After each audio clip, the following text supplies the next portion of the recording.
Graça e paz, irmãos.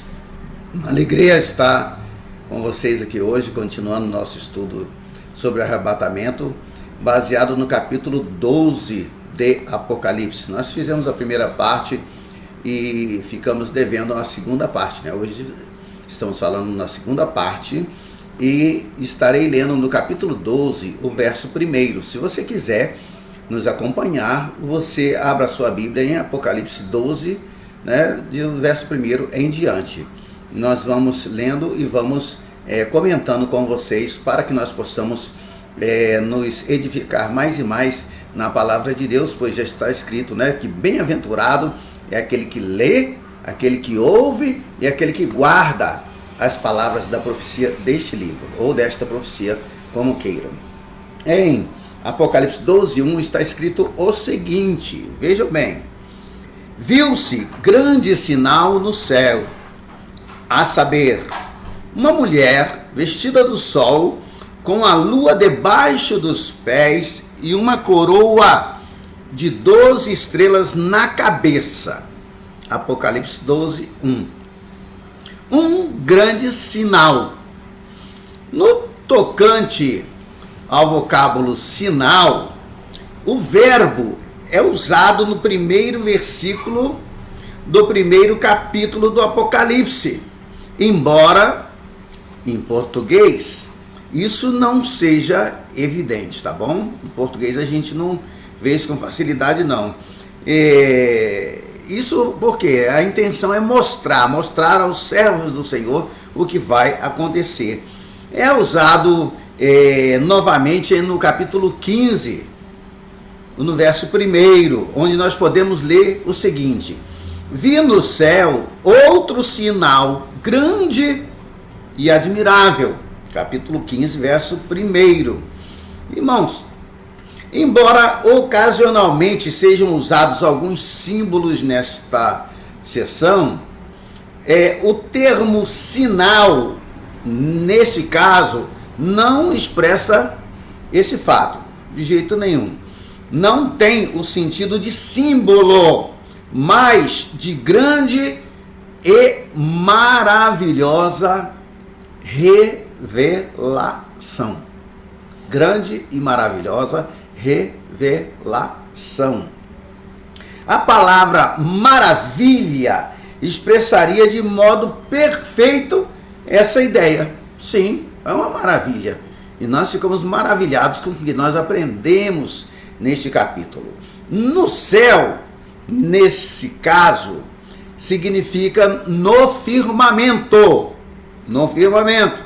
A mulher teria de estar no firmamento, se é que ela está sobre a lua. Não é fácil de entender isso?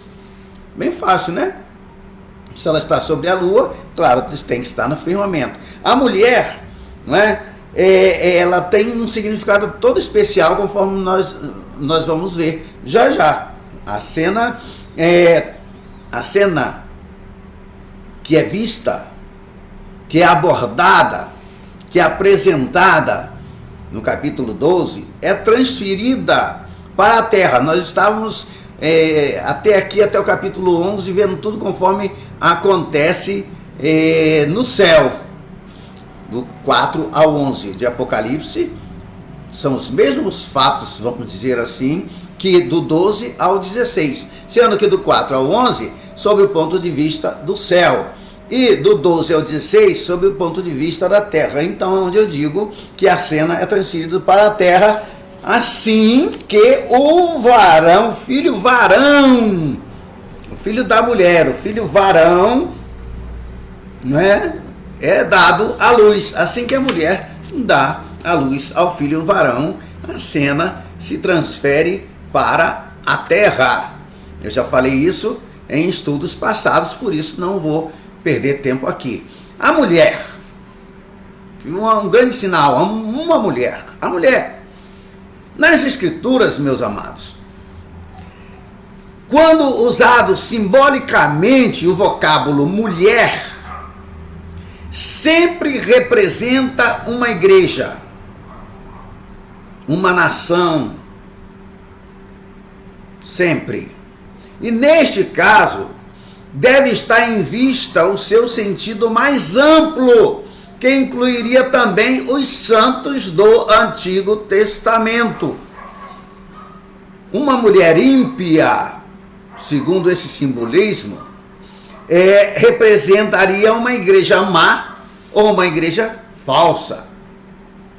Essa mulher, portanto, do capítulo 12, ela representa a igreja visível. Hoje muita gente quer destruir a igreja visível, mas essa mulher representa a igreja visível. Uma igreja visível, o que significa, pastor? Irmãos, uma igreja visível inclui todos os seus membros. Alguém que abandone os seus templos, saiam daí, eles não estão membrados em lugar algum. Eu sou crente em casa. Não vai nessa não, não existe crente em casa. Mas eu sou a igreja. Não, você, sendo verdadeiro cristão, é membro do corpo de Cristo, é membro da igreja. A igreja é que é o corpo de Cristo. E nós, separados, não somos a igreja. Nós somos membros do corpo de Cristo, membros da igreja. Existe, irmãos, uma igreja invisível, uma igreja que consiste somente dos salvos. E você não vê essa igreja, ela é invisível. Por isso eu estou denominando assim. Nem todos os membros da igreja estão salvos. E as pessoas se unem às igrejas evangélicas por vários motivos. Por que você está aqui nessa igreja? Por causa disso, disso, disso. Cada um tem um testemunho para contar, né? Essa mulher, no capítulo 12, eu tenho que frisar isto, é o símbolo da igreja que aparece no 2º e 3º capítulos de Apocalipse. Você vê ali a igreja de Esmirna, a igreja de Laodiceia, a igreja de Filadélfia, a igreja de Pérgamo, são igrejas locais. Cada local, cada cidade daquela tinha um templo e tinha o seu bispo, o seu pastor, a pessoa que era responsável, e ali os irmãos daquela cidade congregavam ali. Então essa mulher do capítulo 12 é o símbolo da igreja que aparece nos capítulos 2 e 3. Você se lembra? Você se lembra de como se divide o Apocalipse? Logo, o Senhor Jesus diz para João o seguinte: escreve as coisas que viste, capítulo 1. As coisas que são, capítulo 2 e 3, a igreja. E no capítulo 4, verso 1, ele diz aqui: sobe para cá que eu te mostrarei as coisas que depois destas hão de acontecer. Depois destas. Então, capítulo 4 em diante é futuro. Donde a gente pode perceber que os selos do livro selado só começam a ser abertos no capítulo 5, que significa que a igreja já está no céu, porque a igreja é arrebatada no capítulo 4. Então, irmãos, essa história que já estamos vivendo, os dias do 5º selo, do 4º selo, do 6º selo, isso é tudo papo furado, tudo conversa jogada fora. Conversa sem base bíblica. Por quê? Porque, irmãos, enquanto a igreja não subir, o Cordeiro não abre nenhum selo do livro que ele recebe das mãos daquele que se assenta sobre o trono, o Todo-Poderoso. Irmãos, ali, no capítulo 12, quando aparece essa mulher, a palavra igreja subentende a igreja visível. Ali mesmo, Tiatira e Laodiceia são consideradas igrejas. Mesmo Tiatira, uma igreja onde entra a idolatria, é quando a igreja entra a idolatria, e Laodiceia, a igreja morna, são consideradas igrejas nos capítulos 2 e 3 do Apocalipse. Somente no dia da separação é que será revelada a verdadeira igreja, somente no dia do arrebatamento. As igrejas só mantêm o seu lugar entre os candeeiros por causa dos membros fiéis a Cristo que existe nelas. Você não pode, eu não posso, nós não podemos dizer fulano é um falso crente ou ciclano não é verdadeiro crente. Sabe por quê? Porque qualquer um de nós que víssemos o apóstolo Paulo, antes dele ser o apóstolo Paulo, quando ele era o Saulo de Tarso, era fariseu, quem via a sua perseguição sobre a igreja, o ódio com que ele perseguia a igreja, qualquer um de nós diríamos que Saulo de Tarso era filho do diabo. E no entanto, depois que ele se encontra com Jesus, ou melhor, depois que Jesus o encontra no caminho para Damasco, e ele cai por terra, e ele se converte, e o Senhor Jesus chama Ananias e manda ir visitar Paulo, que estava orando, jejuando e chorando. E Ananias fica com medo. O Senhor diz a ele assim: vai lá, rapaz, vai lá.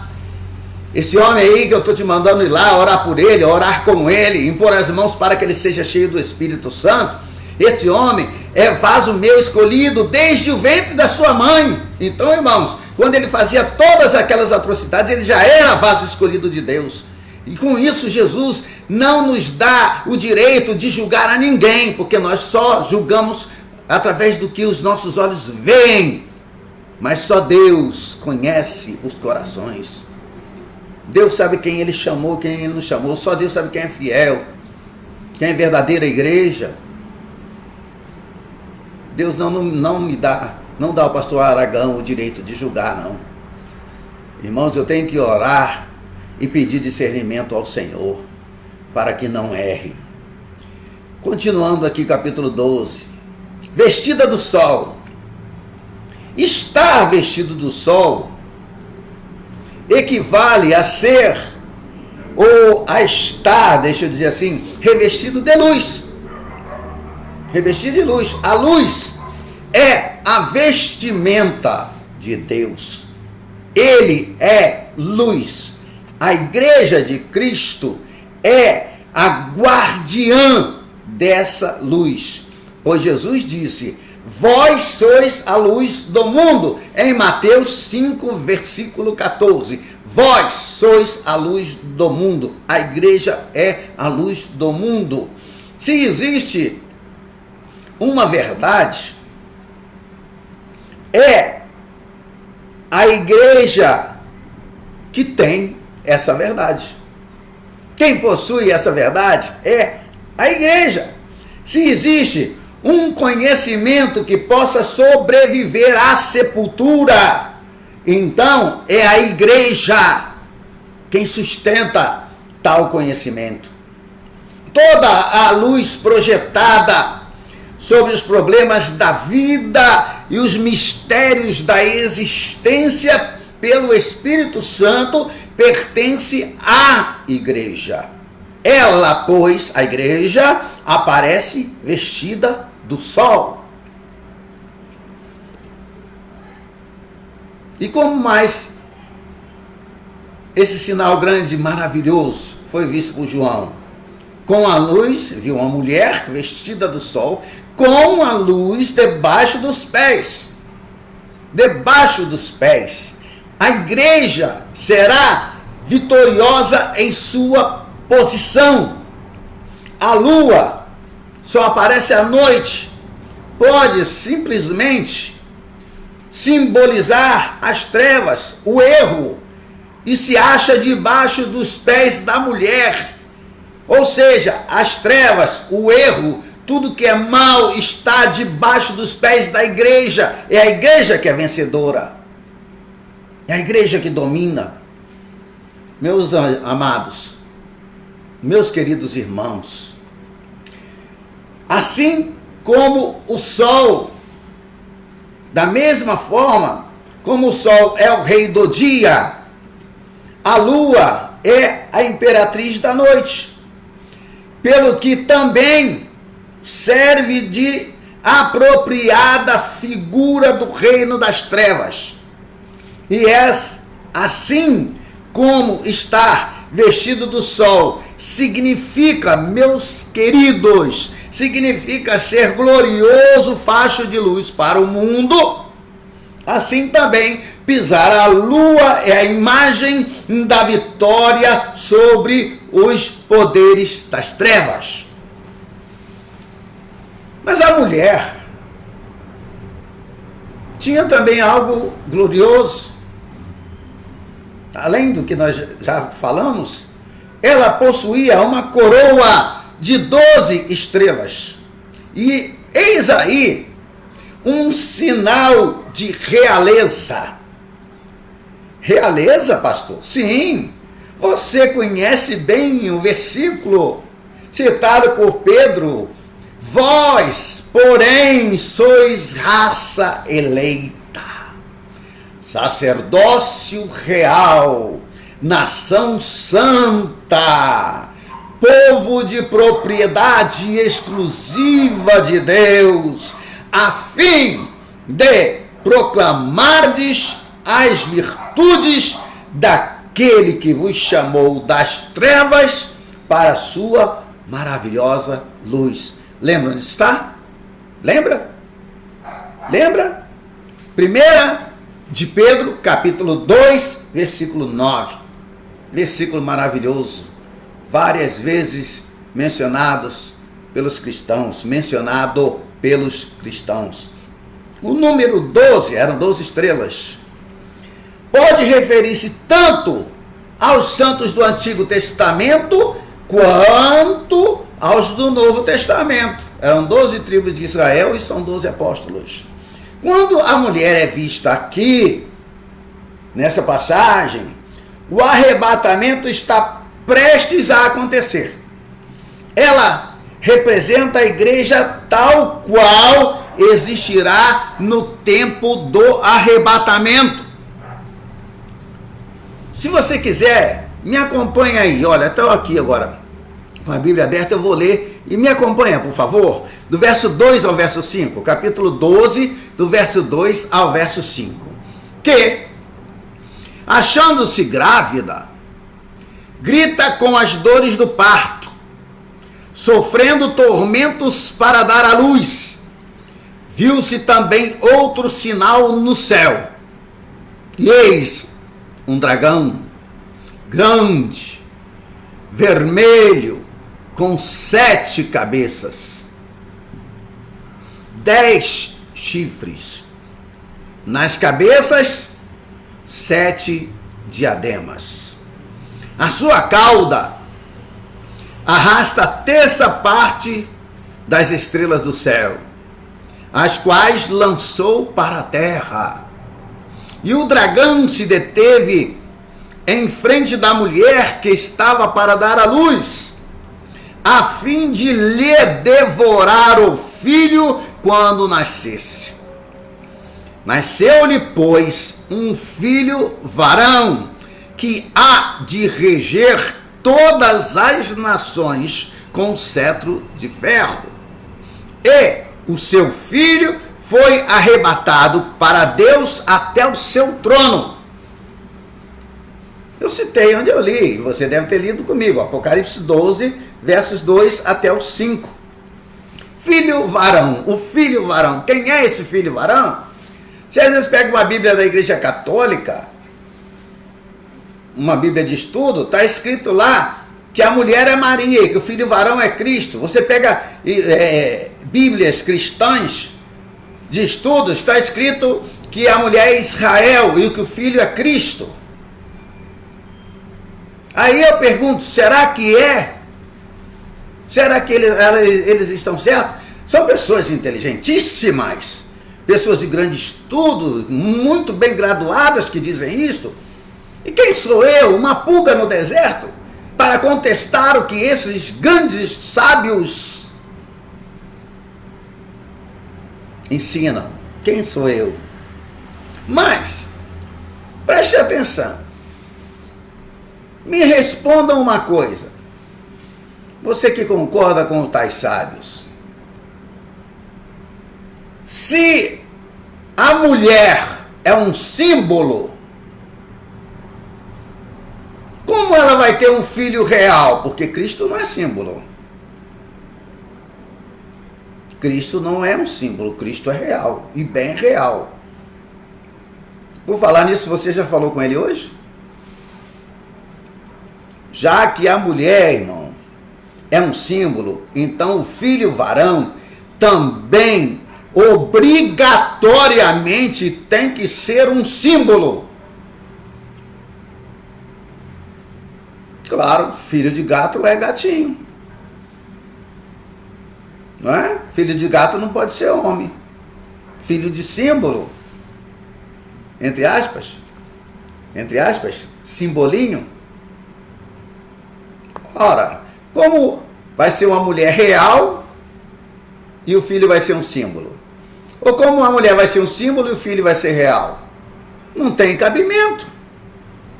Não, tá, não mesmo. E, logicamente, meus amados, se a mulher representa um grupo de pessoas, que é a igreja visível, então o filho varão representa também um grupo de pessoas, só que um grupo menor, que sairá do maior.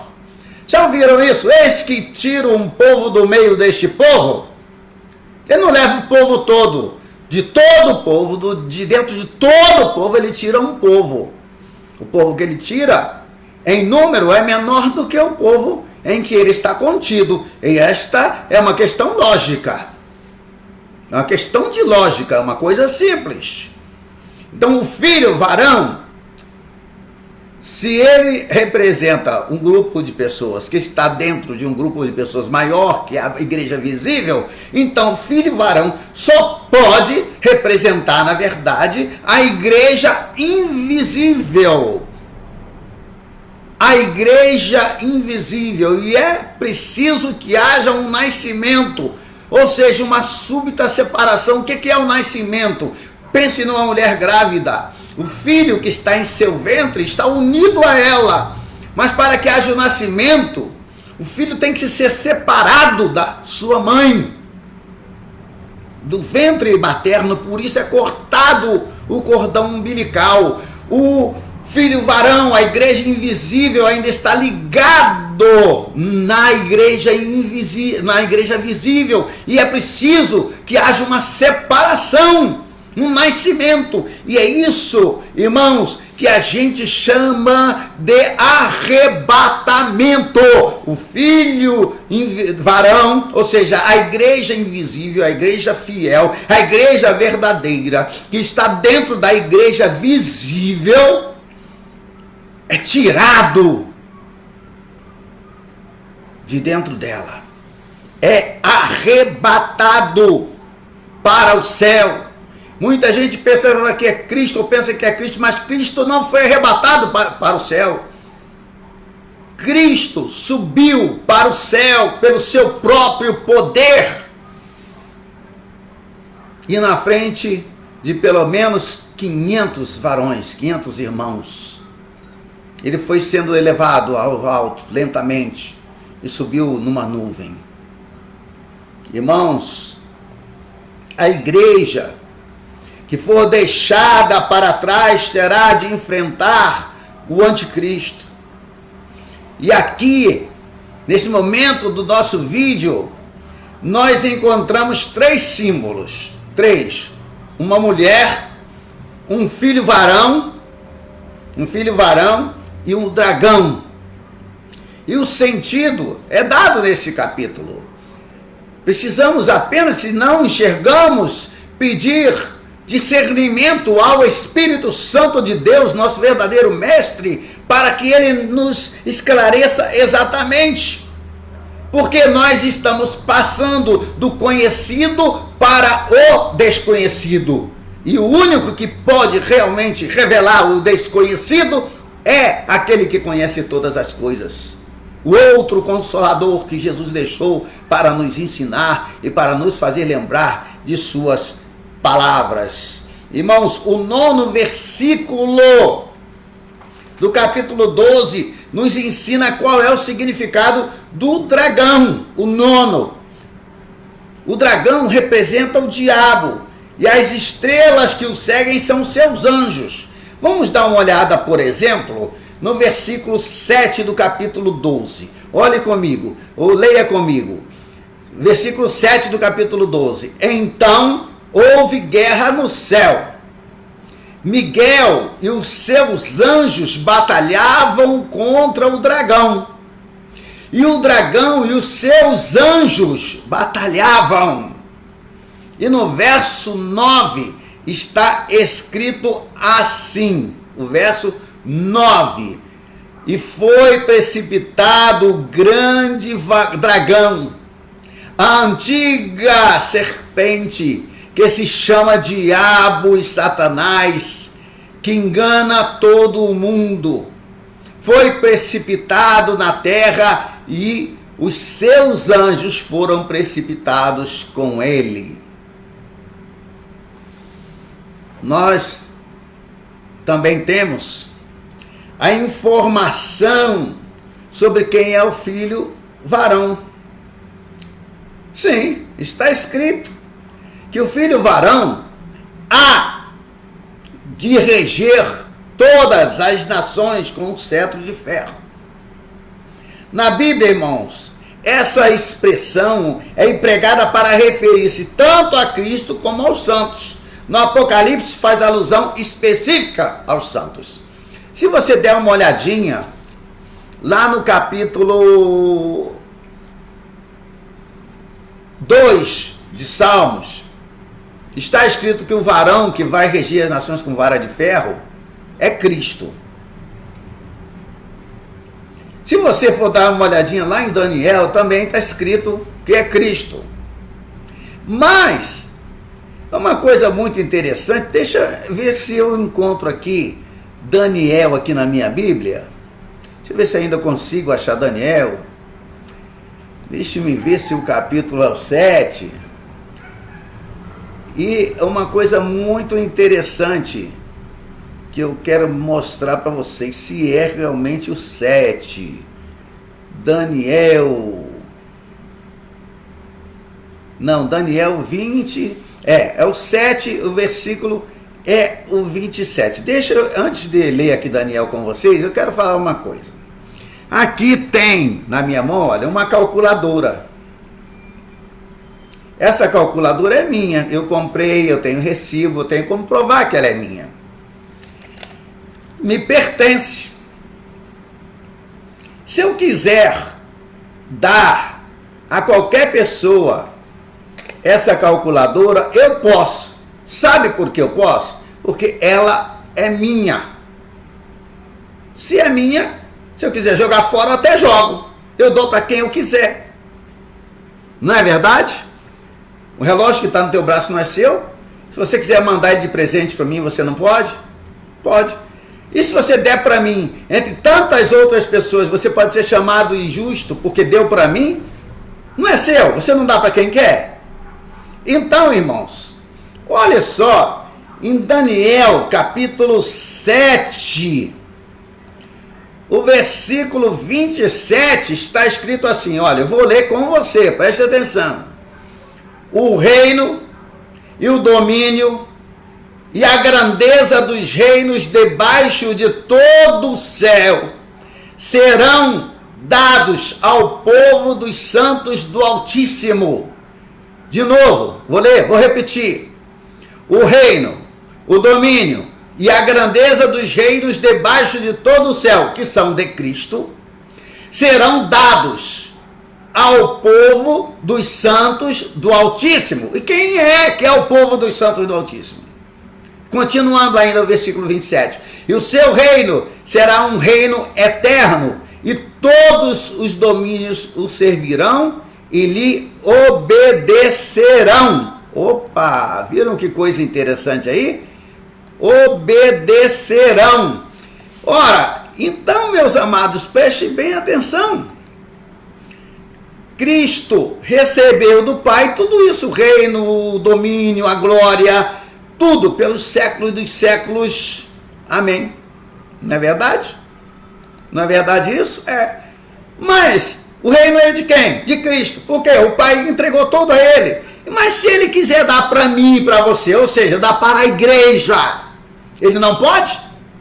Pois é exatamente isso que está escrito em Daniel capítulo 7, verso 27. Exatamente isso. Ora, em cada uma das 7 igrejas do Apocalipse, existe uma promessa ao vencedor. Leia as 7 cartas. Sempre, todas elas têm uma promessa ao vencedor. A igreja de Tiatira representa a igreja idólatra. A igreja de Pérgamo, a igreja que não tem o Espírito Santo, ou seja, que diz que não existe, que não precisa, tem a palavra, mas não tem o Espírito. A igreja de Laodiceia, a igreja morna, que será vomitada, mas está ali relatada como igreja, está entre as igrejas verdadeiras, estão lá. E em todas elas está escrito que tem vencedores, pessoas que vão vencer, pessoas que vão perseverar até o fim. E isto não cabe a mim nem a você julgar, é o dono da igreja. Veja só, existe promessas em cada uma delas ao vencedor. E esses vencedores são aqueles que serão levados na ocasião do arrebatamento. Essas promessas não se aplicam exclusivamente à igreja a qual a carta é endereçada, mas consideradas em conjunto constituem uma só promessa em 7 partes. Uma só promessa em 7 partes que se aplica a todos, eu disse todos, os salvos. Uma dessas promessas afiança o seguinte: ao vencedor, olha, isso é dito a uma igreja, hein? A igreja, olha só. Mas nós não estávamos falando do filho varão? Sim. E o que era interessante sobre o filho varão? O que me trouxe até aqui agora? O fato de que o filho varão, ele vai reinar com vara de ferro. E olha que promessa que é dada à igreja. Que igreja? Irmão, dá uma olhadinha aí, Apocalipse capítulo 2, verso 26 e 27. Apocalipse capítulo 2, verso 26 e 27 diz o seguinte: ao vencedor e ao que guardar até o fim as minhas obras, eu lhe darei autoridade sobre as nações, e com cetro de ferro as regerá, e as reduzirá a pedaços como se fossem objetos de barro. Cristo recebeu de Deus e deu à igreja. Está vendo a posição da igreja? Está entendendo porque eu não admito desrespeito à igreja? A igreja é mais preciosa do que os próprios anjos do céu. Pastor, eu não ofenderia os anjos, e nem é a intenção. É porque quem pertence ao noivo é a noiva. E os anjos não são a noiva é a igreja. A noiva é mais importante, a noiva é mais poderosa. A noiva pode coisas que nem os anjos podem. Pastor, você está maluco? Tô não. Me mostre qualquer lugar que diga que o Espírito de Deus habita nos anjos,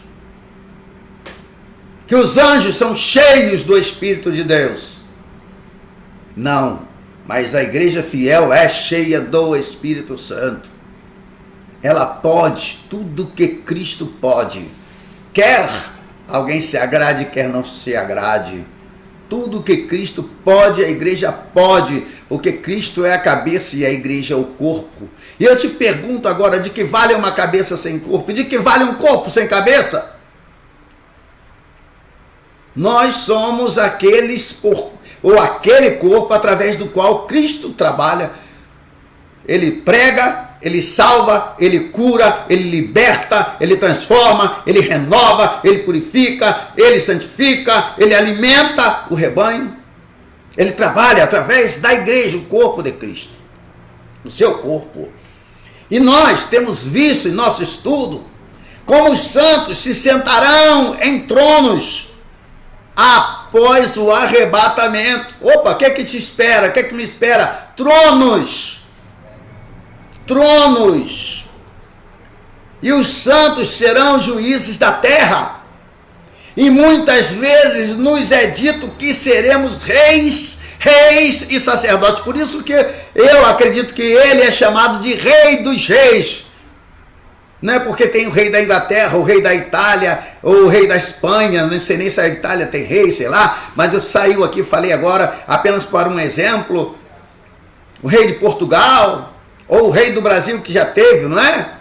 Não, Rei dos Reis, porque nós seremos reis e sacerdotes, e ele é o nosso rei. Jesus é rei, o Rei dos Reis. E muitas vezes é nos dito isso, e nós sabemos que reinaremos com Cristo. Esse filho varão, portanto, meus amados, simboliza aqueles que governarão as nações. A história da mulher e seu filho varão é interrompida para se falar do dragão, que se prepara para devorar o filho varão, assim que o mesmo nascer.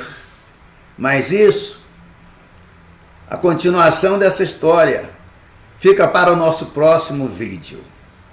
Nós vamos falar, porque assim que nascer o filho varão, ele será imediatamente arrebatado para o céu, a fim de escapar do dragão.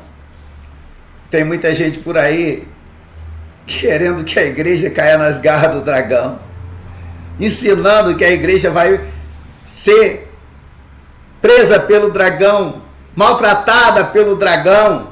Vamos estudar isso no nosso próximo vídeo. Hoje foi a parte 2. Quem sabe ainda nesta semana, porque hoje é quarta-feira, nós ainda entremos com a parte 3. Quem sabe amanhã, eu não sei, muitas coisas para fazer, muitos exames médicos. E o pastor Aragão pede que vocês orem por ele. Eu preciso das orações dos irmãos. Peço que vocês orem para que Deus coloque palavras sábias em meus lábios para poder transmitir a você, não apenas palavras sábias, mas palavras com poder. Quem sou eu, irmãos? Eu sou nada. Sou apenas uma pulga no deserto. Sou um homem feito do pó da terra. Mas pode ter certeza de uma coisa. Dentro desse homem de barro, vive o Espírito de Deus. Agora já não vivo mais eu, mas Cristo vive em mim. Se você estiver com vontade de ajudar o pastor Aragão, vai aí no, como dizem aí, no joinha assim, ó. Dá um clique, diga que você gostou. Se você ainda não se inscreveu nesse canal, se inscreva. Ajuda o pastor Aragão. E a maior de todas as ajudas, a maior de todas, é a oração. Que Deus te abençoe. Continuaremos logo. Amém? Que a graça de nosso Senhor e Salvador Jesus Cristo, que o grande amor de Deus, nosso bendito Pai, e que a comunhão do Espírito Santo, Consolador e Santificador nosso, seja com todos vós e com todos aqueles que em qualquer lugar aguardam a vinda do Senhor. Que Deus vos abençoe em nome de Jesus. Amém?